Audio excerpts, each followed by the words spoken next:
നേതാക്കളായിട്ടുള്ള ആളുകൾക്കും ഞാൻ ഉൾപ്പെടെയുള്ളവർക്ക് അതിന് അവകാശം. അങ്ങനെയൊന്നും തോന്നിയിട്ടില്ല. നമ്മൾ ഈ പുറത്താക്കൽ എന്ന് പറയുന്നത് CPM-നകത്ത് അവസാനത്തെ നടപടിയാണ്.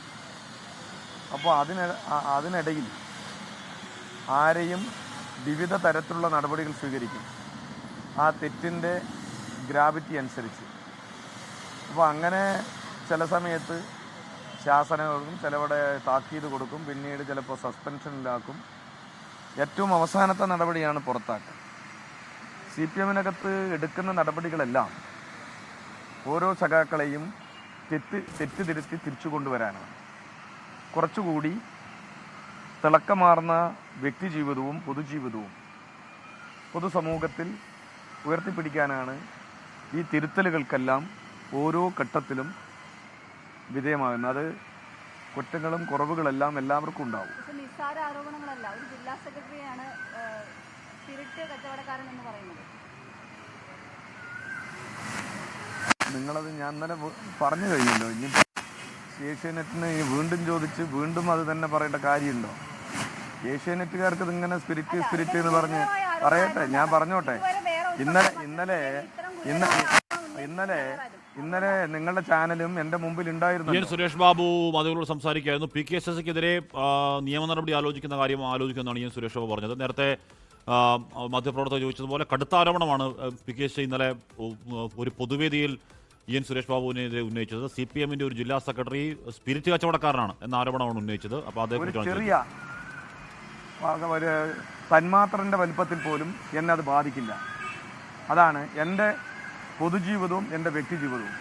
എന്നെ അറിയുന്നവർക്ക് നന്നായിട്ടറിയാം, ഈ നാടിലെ ജനങ്ങൾക്ക് നന്നായിട്ടറിയാം, ഞാൻ പ്രവർത്തിക്കുന്ന മേഖലയിൽ സാധാരണ മനുഷ്യർക്ക് നന്നായിട്ടറിയാം ഞാൻ എങ്ങനെയാണ് പാർട്ടി സംഘടനാ രംഗത്ത് പ്രവർത്തിച്ച് ഇവിടെ എത്തിയെന്നുള്ളത്. അതുകൊണ്ട് ഇത് പറഞ്ഞിട്ടൊന്നും ഒരു പ്രയാസവും എന്നെ സംബന്ധിച്ചിടത്തുണ്ടാവില്ല. നിങ്ങളെങ്ങനെ പറഞ്ഞു നടന്നോളൻ, അത് നിങ്ങൾക്ക് കിട്ടിയൊരു അവസരമാണ്. അതെല്ലാം അതുകൊണ്ടാണ് ഞാൻ ആദ്യം തന്നെ പറഞ്ഞത്, ഇത്തരം കാര്യങ്ങളെല്ലാം മോശപ്പെട്ട കാര്യങ്ങൾ പ്രചരിപ്പിക്കുക എന്നുള്ളത് അതിനെതിരായി നിയമ നടപടി സ്വീകരിക്കുമെന്ന് പറഞ്ഞത്.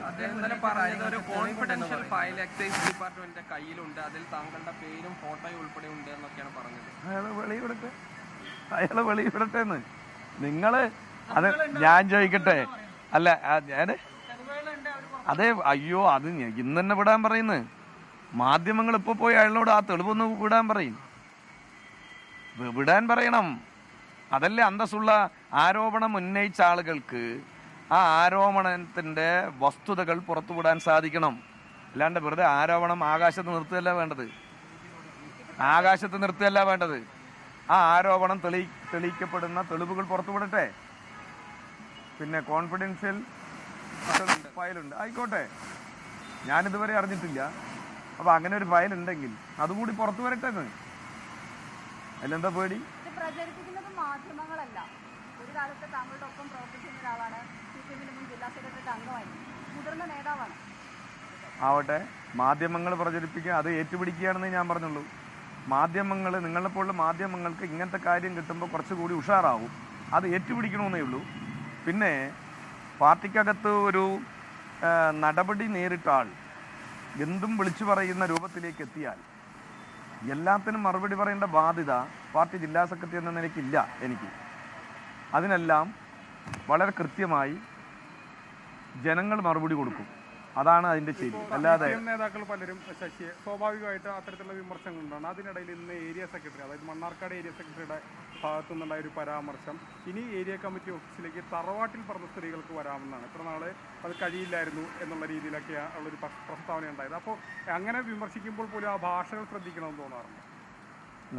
ഞാൻ ഇന്ന് രാവിലെ ഒരു ചാനലുകാർ വന്നപ്പോൾ ഞാൻ പറഞ്ഞു, പാർട്ടിക്ക് അകത്തുണ്ടാകുമ്പോൾ പാർട്ടിയിൽ നടന്ന ചർച്ചകളും ഓരോ ഘട്ടത്തിൽ ഓരോ സഖാവിനും വന്ന കുറവുകളെല്ലാം ഞങ്ങൾ പാർട്ടിയുടെ സംഘടനാ രീതിക്കനുസരിച്ച് ചർച്ച ചെയ്യും, തീരുമാനങ്ങളെടുക്കും. പാർട്ടിക്ക് പുറത്തു പോയാൽ അതെല്ലാം വിളിച്ചു പറയുന്ന ഒരു രീതിയല്ല ഞങ്ങളുടേത്. അങ്ങനെ വിളിച്ചു പറയുകയാണെങ്കിൽ ഈ മാലപ്പടക്കം പോലെ ഒരുപാട് കാര്യങ്ങൾ പറയാനുണ്ടാവും. അപ്പം ഞാനൊന്ന് പറയട്ടെ, അപ്പോഴേക്കും മുഴുവിക്കാൻ വിട്. നിങ്ങൾ ഞാൻ അന്തിച്ചർച്ചയിൽ ചർച്ചയും മതിയാക്കണ്ട. അന്തിച്ചർച്ചയിൽ മുഴുവിക്കാൻ വിടാത്തൊരു രീതി ഉണ്ടല്ലോ, അതല്ലല്ലോ. നമ്മളിപ്പോൾ നേരിട്ട് കണ്ട് സംസാരിക്കുകയല്ലേ. നിങ്ങൾ എന്തിനപ്പം ഇങ്ങനെ ബേജാറാവണം? ഞാൻ എല്ലാത്തിനും പറയാം മറുപടി. അപ്പോൾ ആ ഒരു രീതി പാർട്ടി ഞങ്ങളെ പഠിപ്പിച്ചിട്ടില്ല. അത് എന്ത് പാർട്ടിക്കകത്ത് ഏതെങ്കിലും കാലഘട്ടത്തിൽ ഏതെങ്കിലും ഒരു സഖാവിന് ഉണ്ടായിട്ടുള്ള വ്യക്തിപരമായ വീഴ്ച, ആ വീഴ്ചയിൽ തുടർന്ന് അത് അന്വേഷിച്ച് കണ്ടെത്തിയിട്ട് കുറേ തെളിവുകൾ ഞങ്ങളുടെ കയ്യിലുണ്ടാവും. ആ തെളിവെല്ലാം അയാൾ പുറത്തു പോകുമ്പോഴോ അല്ലെങ്കിൽ അയാൾ പാർട്ടി വിട്ടു പോകുമ്പോഴോ വിളിച്ചു പറയുക എന്നുള്ളതല്ല അതിൻ്റെ ഒരു മര്യാദ. ഞങ്ങൾ അങ്ങനത്തെ പാർട്ടി മര്യാദ കാണിക്കുന്നവരല്ല. അപ്പോൾ ഞങ്ങളുടേതായിട്ടുള്ളൊരു സംഘടനാ രീതിയുണ്ട്. ഞങ്ങളെ വെല്ലുവിളിച്ചാൽ ഞങ്ങളെ രാഷ്ട്രീയം പറഞ്ഞിട്ടാണ് എതിർക്കുക, വ്യക്തിപരമായ തേജോധം പറഞ്ഞിട്ടില്ല.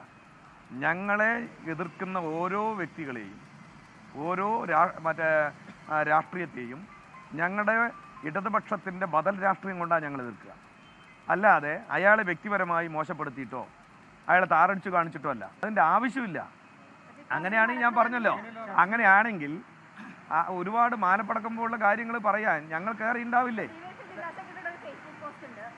മണ്ണാർക്കാട് ഏരിയ കമ്മിറ്റി ഓഫീസിൽ ഒരു ഏരിയ കമ്മിറ്റി അംഗത്തിന്റെ വനിതാ അംഗത്തിന്റെ ഭർത്താവ് ഒരു കാണാൻ പാടാത്ത ഒരു കാഴ്ച കണ്ടു. അതിനുശേഷം അദ്ദേഹം ആത്മഹത്യ ചെയ്തു എന്നുള്ളത് അന്ന് പാർട്ടിയുടെ ശ്രദ്ധയിൽ ഇതൊക്കെ പെട്ടിട്ടുണ്ടോ?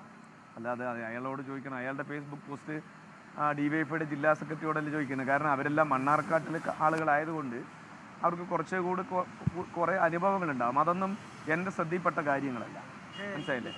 അല്ല, എൻ്റെ ശ്രദ്ധയിൽപ്പെട്ട കാര്യമല്ല. ഞാൻ നയിക്കുന്ന ഈ ഘടകത്തിൽ ആ ഒരു ചർച്ച ഇതുവരെ ഉണ്ടായിട്ടില്ല. ഒരു പക്ഷേ അവരുടെ പ്രദേശങ്ങളിൽ അങ്ങനെ വല്ല ചർച്ചയുണ്ടോയെന്ന് അവരോട് ചോദിച്ച് വ്യക്തമാക്കേണ്ട കാര്യമാണ്.